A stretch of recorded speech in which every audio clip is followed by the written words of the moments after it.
Hello everyone, welcome to my channel. तो आज के इस वीडियो में हम डिस्कस करेंगे बहुत ही important topic that is calculus. जैसा कि लास्ट के 2 लेक्चर्स में हमने डिस्कस किए थे मैट्राइसेस के बारे में, और वो लेक्चर कंटिन्यू होगा। दो लेक्चर, जैसा कि मैंने आपको इंट्रोडक्शन लेक्चर में बताया था कि हम दो लेक्चर लेंगे, जिसमें 2 लेक्चर में पार्ट 1, 2 लेक्चर्स में पार्ट 2 एंड 2 लेक्चर्स में पार्ट 3। तो आज ये पार्ट 2 का लेक्चर नंबर 1 है। पार्ट 2 को मैंने नाम दिया है कैलकुलस, क्योंकि इसके जितने भी टॉपिक हैं वो सब किससे रिलेटेड है? कैलकुलस से। कैलकुलस क्या होता है? The study of changes. ठीक है, तो चेंजेस की स्टडी को हम कहते हैं कैलकुलस। तो सबसे पहले हम स्टार्ट करते हैं सेट्स चैप्टर से। तो सेट्स से स्टार्ट करेंगे। तो आज ये हमारा लेक्चर नंबर 1 है। तो इस वीडियो को आपको स्टार्ट से लेके एंड तक पूरा देखना है, और बहुत ही अच्छा वीडियो है, आपको पूरी वीडियो देखनी है। अगर आप पूरा वीडियो देखते हो तो आप सेट को डिफाइन कर सकते हो, सेट के डेफिनेशन क्या होते हैं, वेल डिफाइन का कॉन्सेप्ट क्या होता है, ये सारे कॉन्सेप्ट आपके क्लियर हो जाएंगे। और इस लेक्चर को देखने के बाद आप किसी भी कलेक्शन को ये आइडेंटिफाई कर सकते हो कि वो सेट है या सेट नहीं है। बट इसके लिए आपको स्टार्टिंग से लेके एंड तक पूरा वीडियो देखना होगा। मैंने काफ़ी अच्छे तरीके से प्रेजेंटेशन बनाया, यहाँ से आपको नोट्स भी मिल जाएंगे, आप स्क्रीनशॉट लेके नोट्स भी लिख सकते हो। और जो वर्डिंग मैं बोलता हूँ, जो आपको नोट करना है, तो वो आपको बुक में वो सारे पॉइंट नोट डाउन करने हैं बहुत ही अच्छे से। और सबसे पहले इसका ओरिजिन से कहाँ हुआ है, किसने इसको इंट्रोड्यूस किया था, इसका एप्लीकेशन क्या है, एनसीईआरटी क्या कहता है इसके बारे में, ये सारे कॉन्सेप्ट को हम डिस्कस करेंगे। तो ये हमारा लेक्चर नंबर 1 है। लेक्चर नंबर 1 में हम डिस्कस करेंगे chapter number 1 that is sets. और सेट्स एक बहुत इंपॉर्टेंट कॉन्सेप्ट है, क्योंकि हमारा जो मेन एम है ना, वो डेरिवेटिव, डिफरेंशियल इक्वेशन, इंटीग्रेशन पढ़ना। अब उसके लिए हमारे पास कुछ होना तो चाहिए। जैसे फॉर एग्जांपल, अगर मुझे एक बिजनेस स्टार्ट करना है या फिर कोई भी रिसर्च करना है, सबसे पहले हम क्या करते हैं? डेटा इकट्ठा करते हैं। जैसे फॉर एग्जांपल मुझे खाना बनाना है, तो मैं क्या करूँगा? पहले उसके लिए जो भी इंग्रेडिएंट्स होंगे वो इकट्ठा करते हैं, तब तो जाके खाना बनाते हैं। वैसे ही अगर हमें कैलकुलस पढ़ना है, इंटीग्रेशन, डिफरेंशिएशन, तो उसके लिए कुछ होना तो चाहिए। इसीलिए हम पहले क्या करेंगे? सेट्स, रिलेशन, फंक्शन, ये सारे हमारे इंग्रेडिएंट्स हैं, जिसका यूज़ करके हम बाद में उसको स्टडी करेंगे कैलकुलस को। तो सेट्स में क्या करते हैं? हम एलिमेंट को इकट्ठा करते हैं। सेट्स क्या होता है, तो वो हम पहले डिस्कस करते हैं। ये देखो, एनसीईआरटी का कहना ये है कि अगर हम इंट्रोडक्शन देखें, the concept of set serve as a fundamental part of the present day mathematics. कि हमारा जो प्रेजेंट डे है मैथमेटिक्स का, वो उसका एक फंडामेंटल पार्ट, यानी कि बहुत ही बेसिक पार्ट है। ये सबसे बेसिक है। याद रखना, 2 चीज़ हमेशा बेसिक होती है, एक होता है लॉजिक और एक होता है सेट। इसे हम ये कह सकते हैं एक लैंग्वेज है। अगर हमें मैथ्स को समझना है तो उसकी लैंग्वेज को समझना होगा कि किस तरीके से हम मैथमेटिकली बात कर सकते हैं। तो हमें उसके एल्गोरिदम, उसकी लैंग्वेज को समझना होगा। तो सेट और ये लॉजिक, ये सबसे बेसिक फंडामेंटल है। ये बहुत ही फंडामेंटल, बहुत ही बेसिक है, जो आपको स्टार्टिंग में पढ़ना होता है। ठीक है, the concept of set serve as a fundamental part of the present day mathematics. Today this concept is being used in almost every branch of mathematics. यानी कि मैथमेटिक्स के हर ब्रांच में इसका यूज करते हैं। Sets are use to define the concept of relation and a function. Relation और function को define करने के लिए हमें सेट्स की जरूरत पड़ती है। द स्टडी ऑफ ज्योमेट्री, अगर हमें ज्योमेट्री को स्टडी करना है, सीक्वेंसेस को स्टडी करना है, प्रोबेबिलिटी को स्टडी करना है, एटसेट्रा, ऐसे बहुत सारी चीज़ें हैं, require the knowledge of sets, जहाँ पे हमें सेट्स की जरूरत पड़ती है। अब बात आता है, इसको किसने ओरिजिन किया? हमने ये देख लिया कि इसका यूज़ क्या है। अब आता है, इसको इंट्रोड्यूस किसने किया था? तो ये हमारे भाई साहब, जिनका नाम है जॉर्ज कैंटर, जर्मन के मैथमेटिशियन हैं। 1845 से लेके 1908, यानी कि 19th सेंचुरी के हैं ये। इन्होंने फर्स्ट टाइम यूज़ किया था सेट, जिनको कहा जाता है फादर ऑफ सेट थ्योरी। इन्होंने ऐसे ऐसे कॉन्सेप्ट दिया सेट को, जिसको अगर हम लोग आगे हायर स्टडी में पढ़ेंगे तो मतलब बोलते ना कि इतना अनबिलीवेबल चीज़ें उन्होंने डिफाइन किया है, यानी कि जिसको हम लोग विश्वास नहीं कर सकते। ऐसी ऐसी चीज़ें, अनकाउंटेबिलिटी के बारे में उन्होंने डिस्कस किया। बट वहाँ तक हम नहीं जाएंगे, हम यहाँ पे बेसिक समझ रहे हैं। बट इनका जो रोल है, अगर आप हायर मैथ्स में पढ़ते हो तो इनका रोल बहुत ही, बोलते ना, बहुत ही ज़्यादा रोल है सेट थ्योरी में। इसीलिए इनको क्या कहा जाता है? Father of set theory. तो ये कहाँ के थे? जर्मन के थे। He first encounter set while working on a problems on a trigonometric series। जब ये ट्रिग्नोमेट्रिक, आगे हम पढ़ेंगे ट्रिग्नोमेट्रिक फंक्शन क्या होता है, जैसा कि मैंने आपको चैप्टर्स में भी इंक्लूड किया। जब ये ट्रिग्नोमेट्रिक फंक्शन के सीरीज को स्टडी कर रहे थे तो वहाँ पे इन्होंने फर्स्ट टाइम क्या किया था, सेट्स को यूज किया था। इस चैप्टर में क्या डिस्कस करेंगे, बेसिक डेफिनेशन और ऑपरेशन इन्वॉल्विंग सेट, जो भी उसमें ऑपरेशन अप्लाई करते हैं।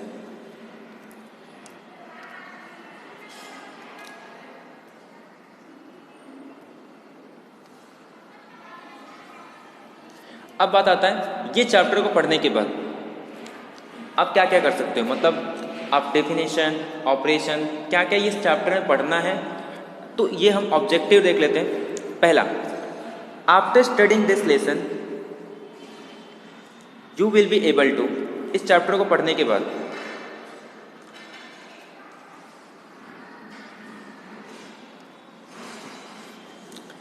Define a set and represent the same in a different form.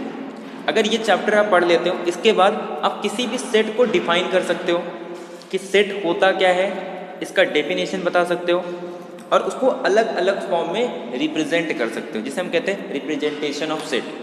उसके बाद डिफाइन कर सकते हो डिफरेंट टाइप्स ऑफ सेट, किसके बेसिस पे कि कितने नंबर ऑफ एलिमेंट है, कम है या ज़्यादा है, इसके बेसिस पे आप क्या कर सकते हो, सेट्स को अलग अलग टाइप्स में डिवाइड कर सकते हो। जैसे कि such as finite set, infinite set, किसी सेट के पास कितने एलिमेंट है उसके बेसिस पे हम finite set, infinite set, empty set, singleton set, equivalent set, equal set, subset और उससे रिलेटेड जितने भी एग्जाम्पल्स हैं हम देखने वाले हैं। इसके बाद हम पढ़ेंगे, डिफाइन करेंगे यूनिवर्सल सेट क्या होता है, कॉम्प्लीमेंट ऑफ सेट क्या होता है, डिफरेंस बिटवीन टू सेट, दो सेट के बीच के डिफरेंस का मतलब क्या होता है। उसके बाद हम देखेंगे दो ऑपरेशन डिफाइन करेंगे जो बहुत इंपॉर्टेंट है। पहला है यूनियन और है इंटरसेक्शन। दो सेट के बीच में हम यूनियन और इंटरसेक्शन डिफाइन करेंगे।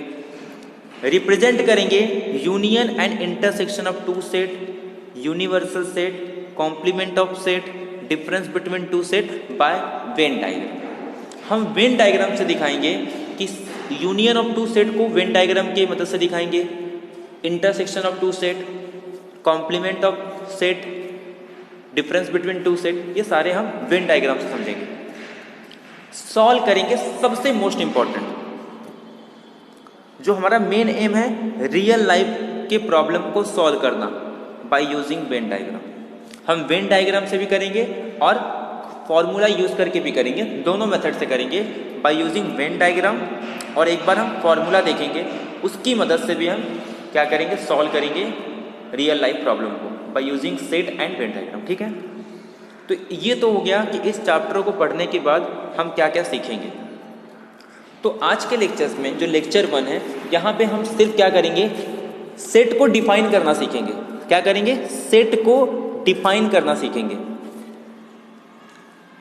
अब इसके लिए आपको क्या एक्सपेक्टेड बैकग्राउंड क्या है, आपको नंबर सिस्टम पता होना चाहिए। अब बात आती है नंबर सिस्टम क्या होता है, आपको नंबर्स की नॉलेज होनी चाहिए। ठीक है, अब कौन कौन से नंबर, कुछ स्टैंडर्ड नोटेशन है जो सेट्स को रिप्रेजेंट करते हैं। Some standard notation to represent a set.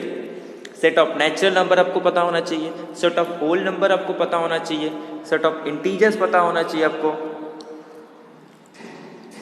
Set of positive integers पता होना चाहिए, सेट ऑफ नेगेटिव इंटीजर्स, ऐसे ही set of positive real number, set of negative real number, set of rational, set of real number. अब देखो, किसी भी set के ऊपर अगर मैं प्लस लगा दूं, इसका मतलब होता है सेट ऑफ पॉजिटिव नंबर, तो रियल आ गया तो set of positive real. Q के ऊपर माइनस लगा दो, ये रिप्रेजेंट करता है set of negative real number. Plus लगा देंगे, set of positive rational number. अगर ये प्लस को हटा के मैं माइनस लगा दूं तो क्या हो जाएगा, set of negative real number. और एक नोटेशन आपको समझना है, किसी सेट के ऊपर अगर स्टार लगा दें, इसका मतलब ये होता है कि रियल में से 0 को माइनस कर दो। तो ये कुछ नोटेशन है जो आपको पता होने चाहिए। ठीक है, इसके अलावा हम बहुत ही 3 और सिंबल को समझेंगे। एक होता है बिलोंग टू, इसको बोलेंगे क्या, बिलोंग टू। आगे समझेंगे इसका मतलब क्या होता है। अगर इसको कट कर दूं तो बोलेंगे नॉट बिलोंग्स टू। ये देयर एग्जिस्ट होता है, ये अभी हम नहीं पढ़ेंगे, ये लॉजिक में पढ़ेंगे, बट याद रखना कहीं कहीं यूज होगा। इसका मीनिंग मैं बता दूंगा कि देयर एग्जिस्ट का मतलब क्या होता है। अभी आपको ये सिंबल खाली नोटबुक में राइट करना, जैसे जैसे यूज होंगे हम सब एक एक करके देखेंगे, ठीक है। अब आता है सबसे इंपॉर्टेंट, अब आपको फोकस करके देखना है कि सेट होता क्या है। अब यहां से हमारा मेन टॉपिक स्टार्ट हो गया। इसके पहले हम लोग ने क्या देखा, जितने भी जो हमको क्या पढ़ना है, किस लिए पढ़ रहे हैं, कब इंट्रोड्यूस हुआ, ये सारी चीज़ें हमने देख ली। अब मेन टॉपिक स्टार्ट हो गया। अब हम सेट्स को डिफाइन करना सीखेंगे। सबसे इंपॉर्टेंट कॉन्सेप्ट है, आप सबको ध्यान देना कि सेट्स को डिफाइन करना सीख रहे हैं, और ये बहुत इंपॉर्टेंट है। तो सेट्स का डेफिनेशन क्या है? डेफिनेशन ये है, a set is a collection, set एक कलेक्शन है of a well defined object. देखो मैंने यहां पे इसको रेड किया है, क्योंकि ये जो वर्ड है ना, ये बहुत इंपॉर्टेंट है। वेल डिफाइंड, ये ऐसे नहीं किसी भी एलिमेंट का कलेक्शन ले लो, किसी भी ऑब्जेक्ट का कलेक्शन ले लो, किसी भी मेंबर का कलेक्शन ले लो, या कोई। अब ये कलेक्शन के प्लेस में हम और क्या क्या यूज कर सकते हैं, हम ग्रुप बोल सकते हैं, हम टीम बोल सकते हैं, हम बंच बोल सकते हैं, हम बंडल बोल सकते हैं। बट अब कुछ भी इकट्ठा करो, यानी कि कुछ ऑब्जेक्ट है, मान लो ये बहुत सारे ऑब्जेक्ट है। अब ये ऑब्जेक्ट कुछ भी हो सकता है, पेन हो सकता है, पेंसिल हो सकता है, रबर हो सकता है, इंडियन क्रिकेट टीम हो सकती है, सेट ऑफ वॉवेल्स हो सकते हैं। इनको कलेक्ट कर दो, ऑब्जेक्ट को इकट्ठा कर लो, बट ये वेल डिफाइन होने चाहिए। अब ये वेल डिफाइन का मतलब क्या है, ये इंपॉर्टेंट है। सेट तो समझ में आ गया, किसी भी चीज़ को कलेक्ट कर दो, जितने भी ऑब्जेक्ट है उसको कलेक्ट कर दो, उसको कलेक्शन बोलेंगे, उसको ग्रुप बोल सकते हैं, उसको टीम बोल सकते हैं। ये सब अलग अलग जगह यूज होता है, बट हमको कलेक्शन लेना है, किसी भी चीज़ का कलेक्शन लेना है, बट बशर्ते क्या होना चाहिए, वो वेल डिफाइन होना चाहिए। तो आपको यहाँ पे जो सबसे इंपॉर्टेंट है, वेल डिफाइन का मतलब समझ में आना चाहिए। तो हम एक एक करके वेल डिफाइन का मतलब समझते हैं। देखो, for a collection to be set, ये पॉइंट को ध्यान दो, for the collection to be set, किसी भी कलेक्शन को सेट होने के लिए, इट इज नेसेसरी, ये जरूरी है कि that it should be well defined, कि वो वेल डिफाइंड होना चाहिए। देखो मैं बहुत इंपॉर्टेंट दे रहा हूँ वेल डिफाइंड को, क्योंकि कलेक्शन का डेफिनेशन, सेट का डेफिनेशन बहुत सिंपल है। आपको 9 से याद हो गया होगा कि set is a collection of well defined object. But ये वेल डिफाइंड होता क्या है, ये समझना बहुत इंपॉर्टेंट है। ये जो वर्ड है ना वेल डिफाइंड, इसको यूज किया था, किसने यूज किया था, वही जर्मन के मैथमेटिशियन जॉर्ज कैंटर ने, जिसने सेट थ्योरी को इंट्रोड्यूस किया है, जिन्हें हम फादर ऑफ सेट थ्योरी के नाम से जानते हैं। तो इन्होंने ही इस वर्ड को, ये जो आपके सामने वर्ड दिख रहा है तो वेल डिफाइंड, इसको यूज किया था कैंटर ने फर्स्ट टाइम सेट को डिफाइन करने के लिए। बात आती है सर होता क्या है, तो जो टर्म है ना वेल डिफाइंड, इसका मतलब होता है देयर इज नो एम्बिगिटी और कंफ्यूजन विद इंक्लूजन और एक्सक्लूजन ऑफ एलिमेंट। इसका मतलब समझो, ये कह रहा है कि अगर आप कोई भी सेट डिफाइन कर रहे हो, आगे हम एग्जाम्पल देखेंगे, आपको सब क्लियर हो जाएगा। मैंने इतने एग्जाम्पल रखे ना कि आपको पूरा आइडिया क्लियर हो जाएगा। वेल डिफाइंड ये जो टर्म है, इसका मतलब होता है दोनों जो नो एम्बिगिटी और अ कंफ्यूजन विथ इंक्लूजन और अ एक्सक्लूजन ऑफ ए एलिमेंट। मतलब किस एलिमेंट को, इंक्लूजन का मतलब होता है किस एलिमेंट को इंक्लूड करें या किस एलिमेंट को एक्सक्लूड करें, इसके लिए कोई भी कंफ्यूजन नहीं होना चाहिए। यही होता है वेल डिफाइन का मीनिंग। अगर मैं वेल डिफाइन को डिफाइन करूं तो इसका मतलब ये होता है कि किसी भी एलिमेंट को, कि कौन सेट के अंदर होगा या कौन सेट के अंदर नहीं होगा, इसको लेके कोई कंफ्यूजन नहीं होना चाहिए। किसको, इंक्लूजन और एक्सक्लूजन ऑफ एलिमेंट। किसी सेट के अंदर, जैसे मैं बोल रहा हूँ कोई एक सेट है, मैंने एक सेट बना दिया, जिस सेट के अंदर वो सारे स्टूडेंट होंगे जो इंडियन क्रिकेट टीम के मेंबर हैं, Indian cricket team, ICT, Indian cricket team. अब अगर मैं फॉर एग्जांपल धोनी को ले लूँ टीम के अंदर, तो किसी को कोई प्रॉब्लम नहीं होगा। अगर मान लो क्लास में 2 स्टूडेंट हैं, रोहित, उसके लिए भी राइट है। अगर मैं कहीं किसी और कंट्री में जाके पूछूं धोनी किस टीम का है, अगर उसको नहीं पता है तो बात ठीक है, लेकिन अगर पता है तो बोलेगा हाँ इंडियन टीम का है। मतलब ये यूनिवर्सली एक्सेप्टेड है, सबको पता है धोनी इंडियन टीम का है। लेकिन अगर मैं रिकी पॉन्टिंग को सेट के अंदर रखूं, ये हर लोग को पता है कि रिकी पॉन्टिंग ये ऑस्ट्रेलिया क्रिकेट टीम का है, तो वो यहाँ नहीं आना चाहिए। मतलब कौन से एलिमेंट को अंदर ले, कौन से एलिमेंट को बाहर ले, इसके लिए कोई कंफ्यूजन नहीं है, ये सेट के बाहर चले जाएगा। मतलब सेट के अंदर कौन से एलिमेंट होंगे ये एकदम क्लियर है, स्ट्रेट फॉरवर्ड है कि कौन सा सेट के अंदर होगा, कौन सा सेट के अंदर नहीं होगा। कोई दिक्कत नहीं है इसमें, कोई भी दिक्कत है इसमें नहीं। इसका मतलब ये कि ये जो सेट है ये वेल डिफाइंड है। ऐसे हम आगे एग्जाम्पल देखेंगे। मैं सिर्फ आपको ये बताना चाहता हूँ कि वेल डिफाइंड का मतलब क्या होता है, कि किस एलिमेंट को इंक्लूड करें और किस एलिमेंट को इंक्लूड न करें, इसको लेके कोई भी कंफ्यूजन नहीं होना चाहिए। दैट मीन्स, इसको मैं अगर और अच्छे से बताऊं, in set elements are not depends on person to person, situation, place, position, etc.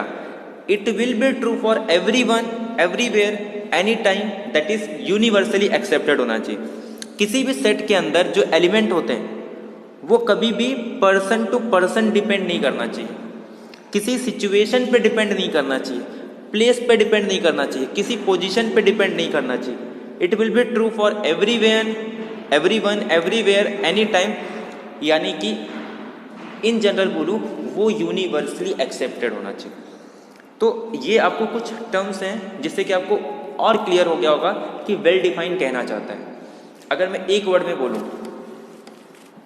कोई भी सेट ले लो, उस सेट के अंदर मैं किसी एलिमेंट को इंक्लूड करूं या किसी सेट को एक्सक्लूड करूं, अरे इंक्लूड करूं सॉरी, या एक्सक्लूड करूं, ये इंक्लूड करूं या एक्सक्लूड करूं, इसको लेके कोई भी कंफ्यूजन नहीं होना चाहिए।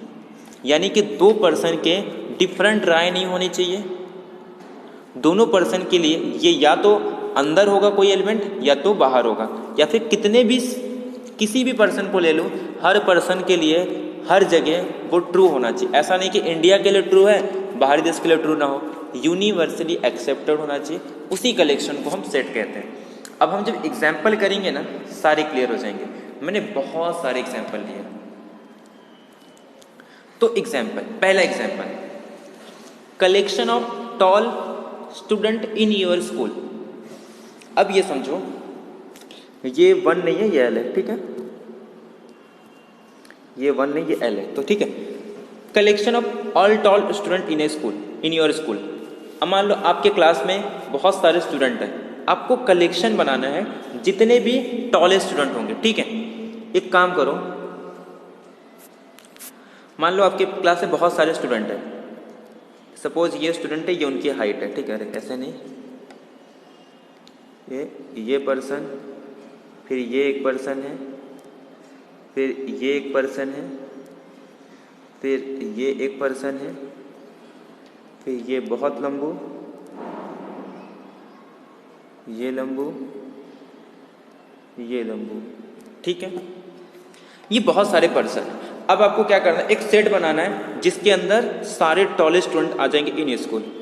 अब देखो इसके हिसाब से कौन टॉलेस्ट स्टूडेंट है, ये भी बड़ा है, ये भी बड़ा है, ये भी इससे बड़ा दिख रहा है, ये भी इससे बड़ा है, ये भी इससे बड़ा है, ये भी इससे बड़ा है। ये बोलेगा कि इस सेट के अंदर इन सबको डाल दो, फिर उठ के सामने ये आ जाएगा।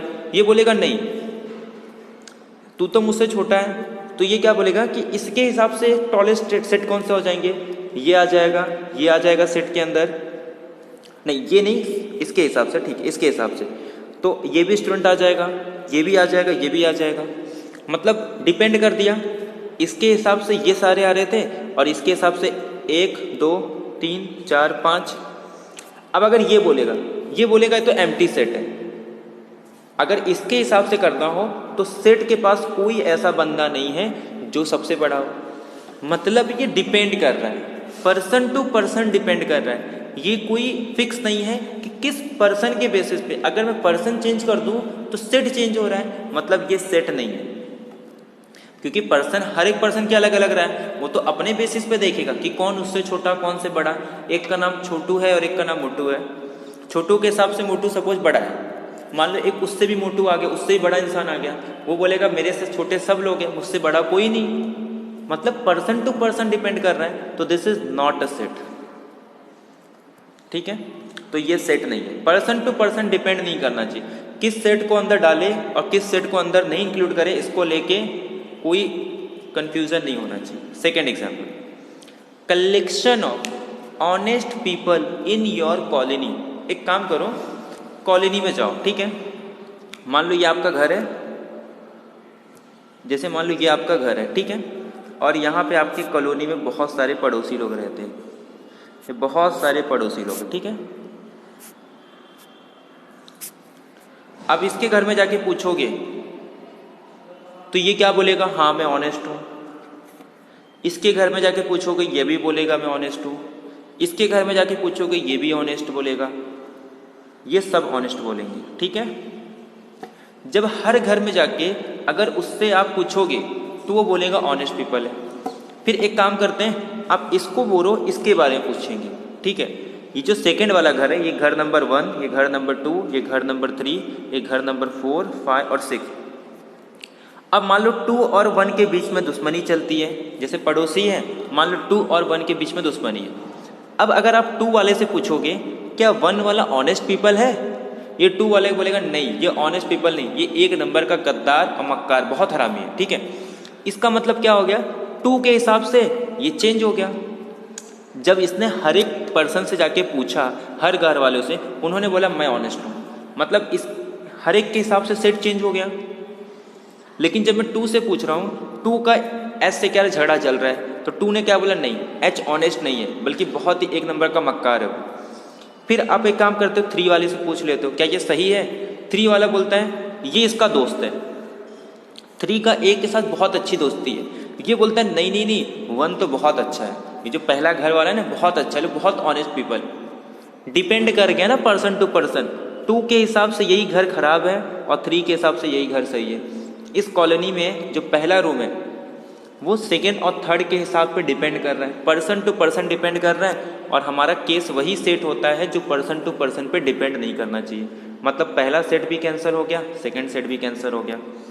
अब मैं आपके सामने 5 एग्जाम्पल दे रहा हूँ। अब आपको क्या करना है, पॉज करके हर एक को अपनी मर्जी से टिक करना है कि वो सेट है या नहीं, और सेट नहीं है तो उसका रीज़न क्या है, ये आपको खुद करना है। क्या करोगे, आप पॉज करोगे और 5 एग्जाम्पल में चेक करोगे कि कौन सा सेट है और कौन सा नहीं। और अगर सेट नहीं है तो आप उसका रीज़न बनाओगे खुद से, और बाद में चेक करोगे मेरे आंसर से मैच करोगे, ठीक है। तो देखो ये आपके सामने टोटल 5 एग्जाम्पल्स हो गए। आपको खुद पॉज करना है, पहले इसको सॉल्व करना है और बाद में आप आंसर देखोगे, ठीक है। तो मैं आंसर बताने जा रहा हूँ, आपको क्या करना है, अपने आंसर को इससे मैच करना है। Collection of all loyal politician in India. India के अंदर जितने भी लॉयल पॉलिटिशियन हैं, अब देखो कोई भी नेता, पॉलिटिशियन मतलब जो हमारे नेता होते हैं, जैसे नरेंद्र मोदी, राहुल गांधी, ये सब लोग नेता है, ठीक है।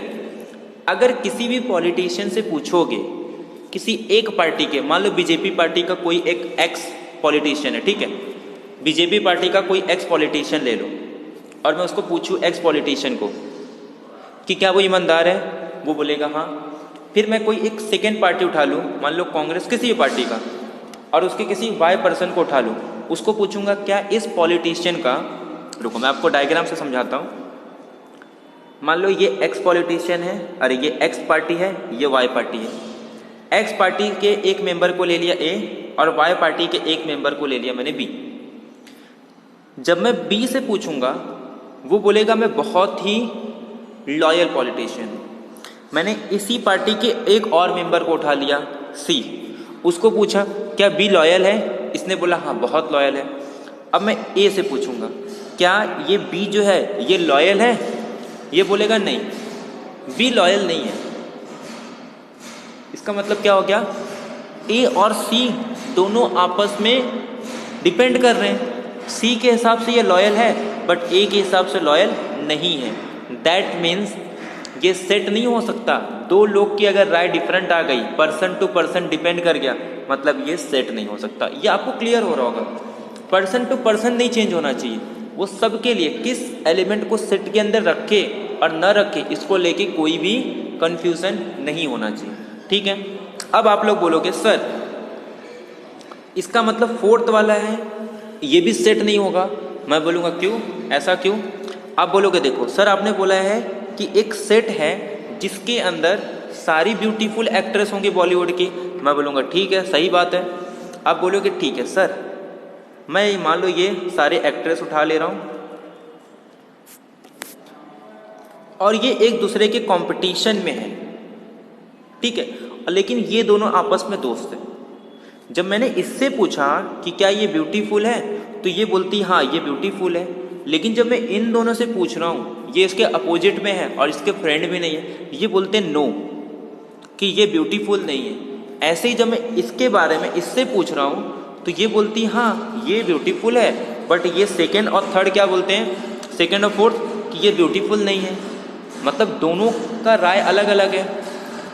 इसका मतलब ये हो गया कि अगर मैं एक सेट बनाऊं जिसके अंदर सारे एक्ट्रेस आ जाए जो बॉलीवुड के हैं और वो ब्यूटीफुल है, ये तो डिपेंड कर रहा है sir, person to person depend कर रहा है और हर पर्सन खुद को ब्यूटीफुल बोल रहा है। किसी भी अगर आप एक्ट्रेस को ले रहे हैं बॉलीवुड के अंदर, किसी भी एक्ट्रेस को ले रहे हैं, वो खुद बोल रही है कि मैं बहुत ब्यूटीफुल हूँ, उसके फ्रेंड लोग बोल रहे ब्यूटीफुल है, लेकिन उसके कंपटीशन वाले बोल रहे ब्यूटीफुल नहीं है। मतलब पर्सन टू पर्सन डिपेंड कर रहा है सर, इसीलिए सेट नहीं होगा।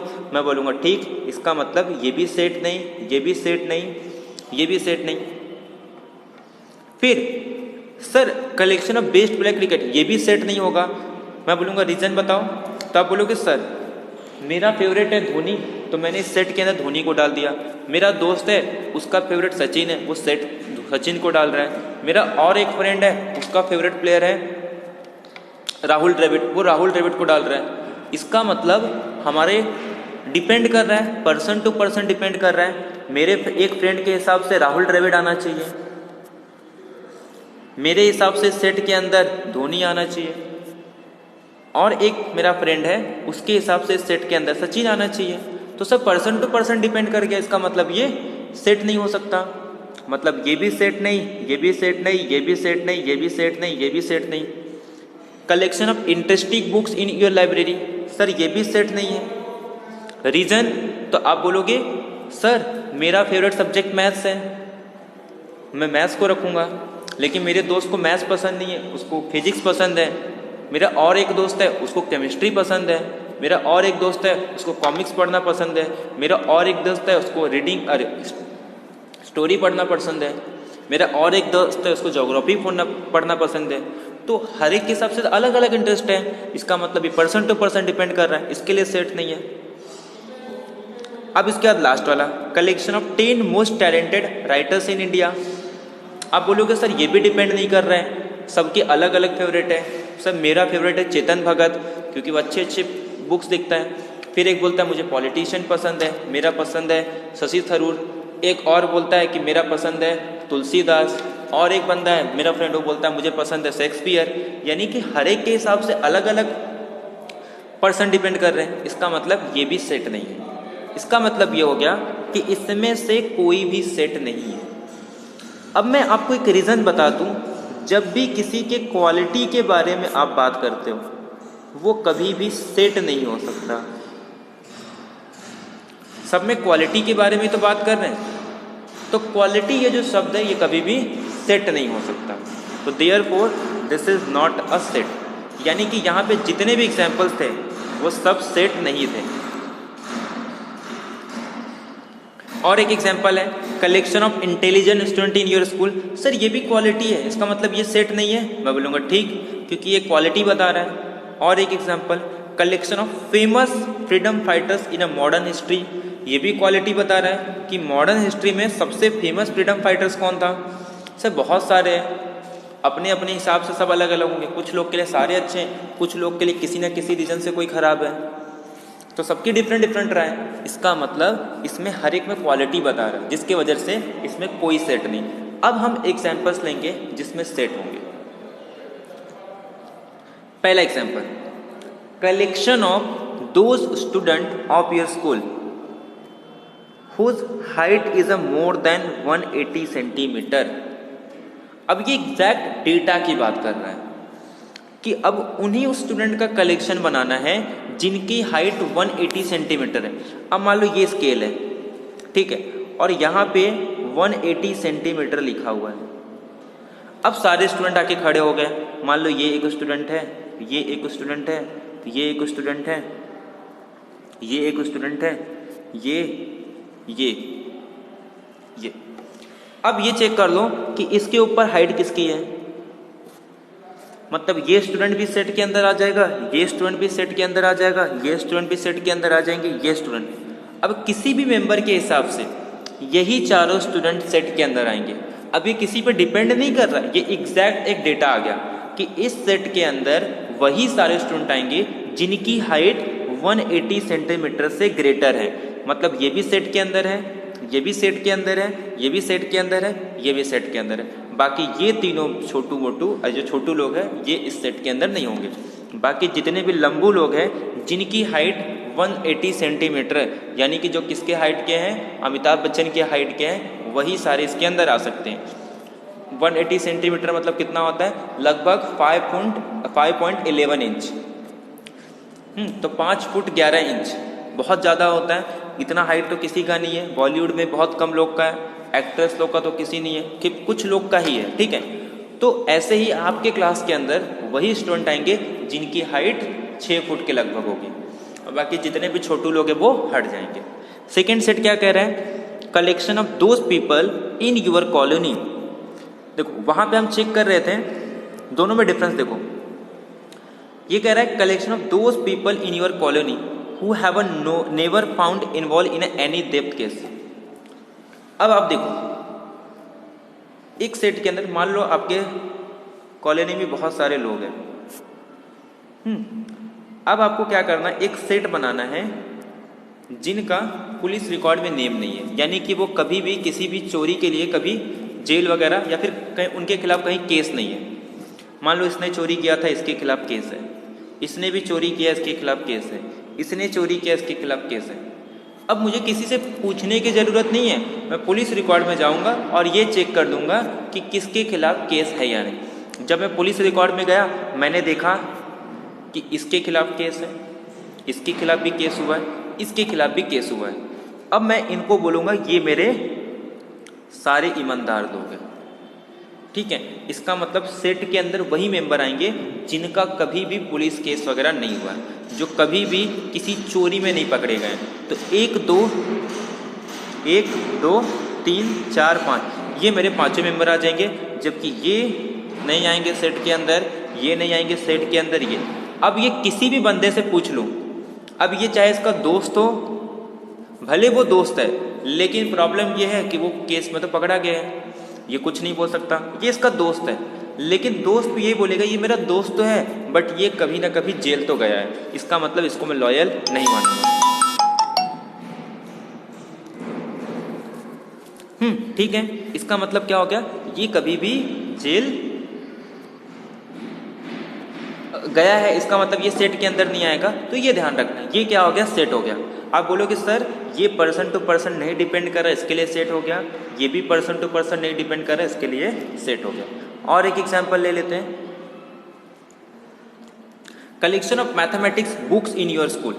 अब स्कूल के अंदर जितने भी मैथमेटिक्स की बुक उठा लो, अब इसमें डिपेंड नहीं करता मैथमेटिक्स पसंद हो या ना पसंद हो, आपके लाइब्रेरी में जितने मैथमेटिक्स के बुक हैं वो सारे आ जाएंगे।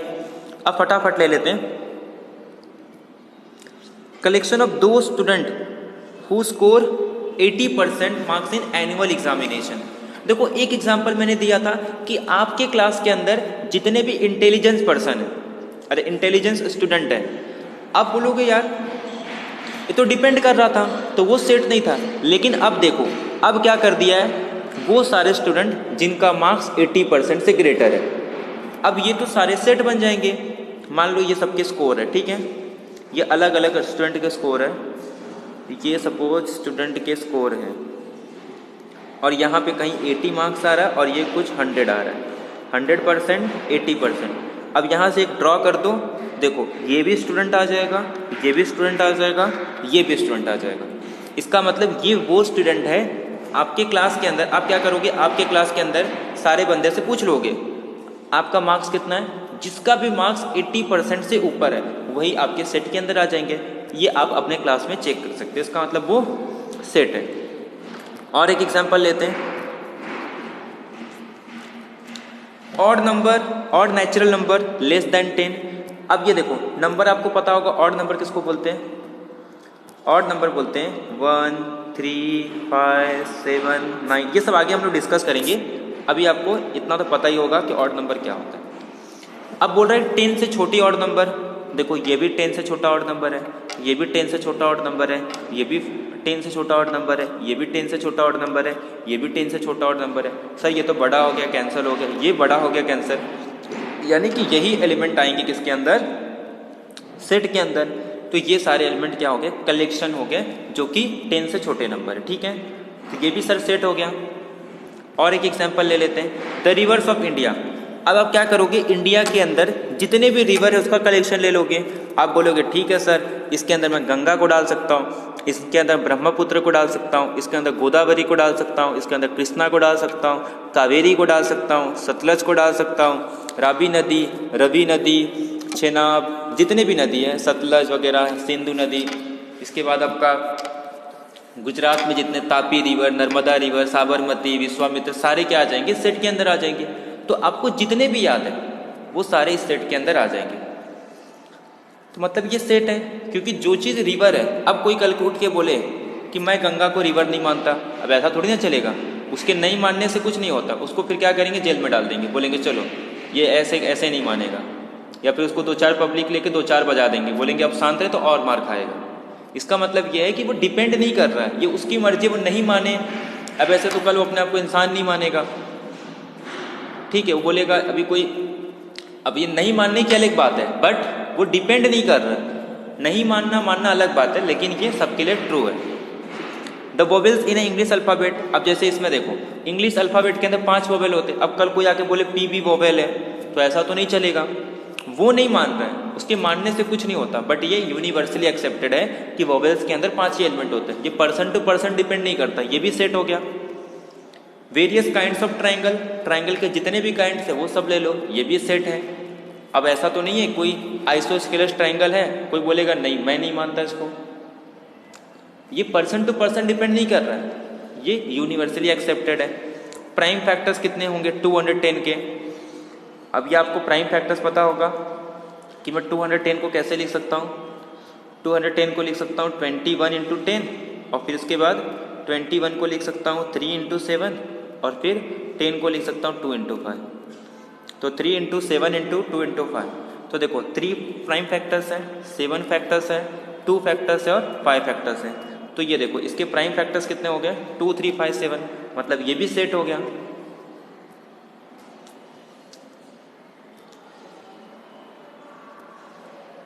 The solution of equation.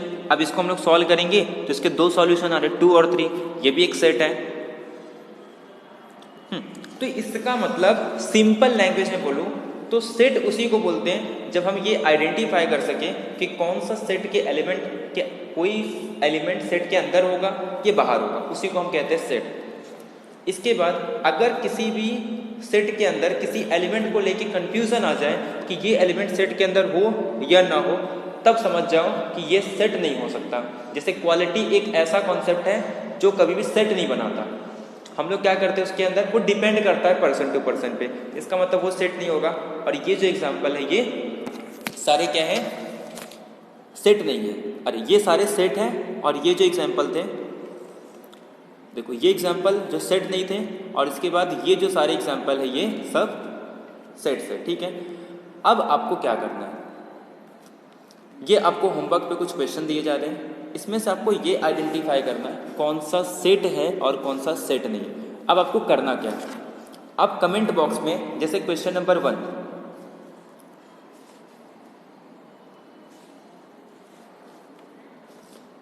अब जैसे क्वेश्चन नंबर 1 आ गया, आपको क्या लिखना है, अगर वो सेट होगा तो उसके आगे राइट लिखो, अगर सेट नहीं है तो उसके आगे रॉन्ग लिखो। जैसे मैं कह रहा हूँ the collection of all even integers, तो ये सेट है तो 7 के आगे राइट लिख दो। ऐसे ही आपको कमेंट बॉक्स में जितने भी स्टूडेंट हैं उनको क्या करना है, जैसे 1 अपने नोटबुक में भी लिखना है, 1 2 3 4 5 6 से लेके जितने 15 16 है, और उसके आगे अगर सेट है तो राइट, सेट नहीं है तो रॉन्ग। ऐसे आपको कमेंट बॉक्स में कमेंट करके सेंड करना है। दूसरी चीज़, जो भी व्हाट्सएप ग्रुप पे हैं उनको क्या करना है, सारे सेट जो आपको होमवर्क में दिए जा रहे हैं उसमें से कौन सा सेट है कौन सा नहीं, वो एग्जाम्पल भी जो मैंने पहले करा है उसको भी, और साथ में ये, क्योंकि जितना ज़्यादा आपके माइंड में एग्जाम्पल्स होंगे उतना ज़्यादा आपके लिए यूज़फुल होगा, उतना ज़्यादा आपको क्लियर होगा। क्योंकि हम लोग एकदम डीप में पढ़ेंगे, एकदम बेसिक से जितना ज़्यादा एग्जाम्पल सॉल्व करोगे उतना क्लियर। छोटी से छोटी कॉन्सेप्ट को बहुत ही अच्छे से करेंगे, क्योंकि हमारे पास पूरे 1 ईयर का टाइम है। 2021 बैच को मैं लेके चल रहा हूँ। 2021 के लिए मेरे इतने कम टाइम में मैं डीप में नहीं पढ़ा सकता हूँ, बट 2022 के लिए मैं 1 साल में पूरे डीप में एक एक टॉपिक को हम लोग लेके चल सकते हैं। ठीक है, तो आपको क्या करना है, क्वेश्चन नंबर 1 से लेके 16 तक लिखना है, उसके आगे अगर सेट है तो आपको राइट करना है, और सेट नहीं है तो आपको रॉन्ग करना है। और कल जब मैं आऊँगा लेक्चर्स में तो आपको क्या करूँगा, कल के लेक्चर में मैं आपको बता दूंगा कौन सा सेट है और कौन सा सेट नहीं, और खुद से करना है, किसी से पूछना नहीं है। हर एक स्टूडेंट को अपना खुद का आंसर करना है, और कल के लेक्चर में आप चेक कर सकते हो कि कौन सा सेट है या नहीं। मैं आपको इसका सॉल्यूशन कल प्रोवाइड कर दूंगा, आप वहाँ से मैच कर सकते हो कि कौन सा सेट है या कौन सा नहीं। फिर भी किसी क्वेश्चन को लेकर आपको डाउट हो रहा है तो आप कमेंट करके बता सकते हो, सर इस क्वेश्चन में डाउट है कि सेट है या नहीं। वैसे तो आपको डाउट रहेगा ही नहीं, आप 2-3 बार वीडियो को देख के अगर आप देख लोगे आपको वैसे ही क्लियर हो जाएगा। ठीक है, तो आज का लेक्चर ये एंड करते हैं। आपको लेक्चर पसंद आया होगा, और जितना हो सकता है अपने दोस्तों के साथ शेयर करो, जो भी आपके फ्रेंड होंगे किसी भी कॉलेज के या क्लासेस के, सबको शेयर करो। जो भी 11th में, खासकर उन स्टूडेंट को जो भी 11th की है या फिर वो 12th में है बट वो चाहते हैं कि वो नेक्स्ट ईयर IIT JEE के लिए प्रिपेयर करेंगे, उनके लिए तो ये काफ़ी यूज़फुल है। जो आगे चल के एक तो स्टेट बोर्ड के लिए भी काफ़ी है, किसी भी स्टेट बोर्ड के रहो, चाहे वो महाराष्ट्र स्टेट बोर्ड के हो या किसी भी बोर्ड के, आप टॉपिक देख के अपने जो स्टेट बोर्ड का जो भी आपका क्वेश्चन है वहाँ से आप मैच कर सकते हो। मैं हर एक स्टेट बोर्ड का, हर एक NCERT का या जितने भी IIT फाउंडेशन के बुक है वहाँ से क्वेश्चन इकट्ठा करके इसमें डाल रहा हूँ। जितना ज़्यादा एग्जाम्पल्स आप सॉल्व करोगे उतना आपके लिए अच्छा होगा। तो नेक्स्ट लेक्चर में, लेक्चर 2 में हम पढ़ेंगे रिप्रेजेंटेशन ऑफ सेट। एक ही टॉपिक पढ़ेंगे, डिटेल में पढ़ेंगे रिप्रेजेंटेशन ऑफ सेट। बहुत सारे एग्जाम्पल आपको लेके आऊँगा जिससे कि आपको रिप्रेजेंटेशन ऑफ सेट्स के सारे कॉन्सेप्ट क्लियर हो जाएंगे। 2 मेथड देखेंगे, roster form, set builder form, और दोनों को डिटेल में एग्जाम्पल की मदद से हम समझेंगे। पहले डेफिनेशन, उसके बाद में एग्जाम्पल। आई होप वीडियो आपको बहुत अच्छा समझ आएगा। ठीक है, तो आज का लेक्चर यही एंड करते हैं, मिलते हैं नेक्स्ट लेक्चर में। Thank you very much.